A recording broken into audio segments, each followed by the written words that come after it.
We're going to welcome in America's accounting professor at Montclair State University, Dan Geltrude. Good morning, Dan. Morning, Alex. All right, Dan, well, the markets were closed yesterday due to the holiday, of course, coming off a week that closed on a major high. But Dow futures are down this morning ahead of the opening bell. But the big news on Wall Street, oil prices jumping after European leaders agreed late yesterday to ban 90% of Russian crude oil by the end of the year. So, Dan, what does the sixth sanction package on Russia mean for us here right in the U.S.? Well, this goes back to the issue that we're having with fuel globally, in my opinion, is because there is bad policy coming out of the United States, meaning that we are not producing the amount of oil that we should. So we have Europe, and I got to be honest, surprisingly going to ban Russian fuel. That is going to cause them pain because prices are going to go up. Now, they need a backup plan. They've asked OPEC, please pump more oil. OPEC is saying, not so much. We're going to keep things steady. Goes back to OPEC, not our friends. What we need is the U.S. to pump more oil. That will give everyone relief, our country as well as our friends. Yeah.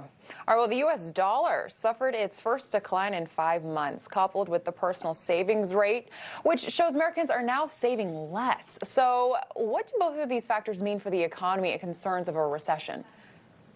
So let's talk about the dollar first. So when the value of the dollar drops, what does that mean? It's good for exports, bad for imports. Meaning things like when we're importing oil, it is going to cost more. So where the value of the dollar goes, very important economically to us.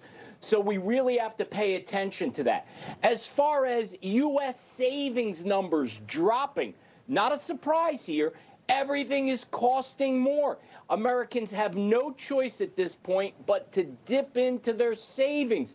Again, not a good sign. We have Americans actually making more money. Salaries have gone up 5.5%. But you know what? Inflation up 8.5%. What does that mean? You have more money, less buying power. The net result, you have less in the bank. Well, speaking of things costing more, you are a college professor.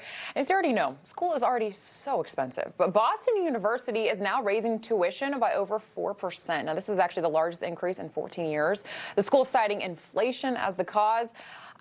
Dan, I hate to even ask you this, but does that open the door for a tuition increase at other universities?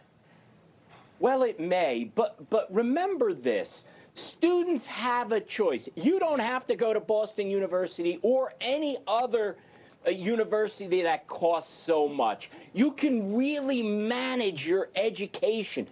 Go to community college. Start there first for a couple years, and then be very select as to where you go from there. Most likely a state school would be the best option. So you do have choices here. You know, I know a lot of people are out there wondering, why would tuition go up when universities are expending less resources to teach these kids? Why? How about all these courses online? You're using less infrastructure. So I would say to all those students and parents out there, be very, very careful in your school selection. Yeah, definitely. I've heard that argument a lot as of late with school tuition just so high. Dan Geltrude, thank you so much for coming on this morning. Appreciate it as always. Thanks, Alex.